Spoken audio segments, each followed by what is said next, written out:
গুলির বিদ্ধ হয়েছেন হাদি সাহেব না, ইনসাফ পার্টির ওসমান হাদি সাহেব, ইনকিলাব পার্টি, দুঃখিত, ইনকিলাব পার্টি যে মঞ্চ, ইনকিলাব পার্টির মঞ্চ, যারা হাদি ভাইয়ের নামটা পর্যন্ত উচ্চারণ করতে পারে না, ইনকিলাব মঞ্চের নামটা পর্যন্ত উচ্চারণ করতে পারে না, যারা জানে না হাদি ভাইয়ের সাথে এই জাঞ্জির সম্পৃক্ততা, এই বাংলাদেশের ভবিষ্যৎ পুনর্গঠনে হাদি ভাইয়ের চিন্তা মনস্তত্ত্ব কতটা প্রতিফলিত হয়, যারা এই জিনিসটা ধরতে পারে না, তাদের কাছে হাদি ভাইকে গিরমিগি মনে হবে।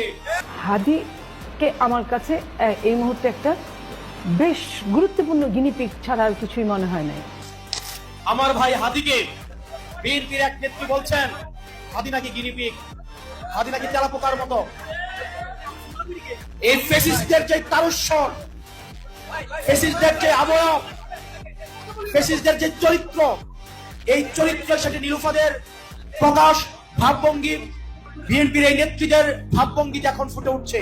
হাদি নাকি গিনিপিগ, হাদি ভাই নাকি তেলাপোকা। তাকে এই বক্তব্যের জন্য তাকে প্রকাশ্যে ক্ষমা চাইতে হবে।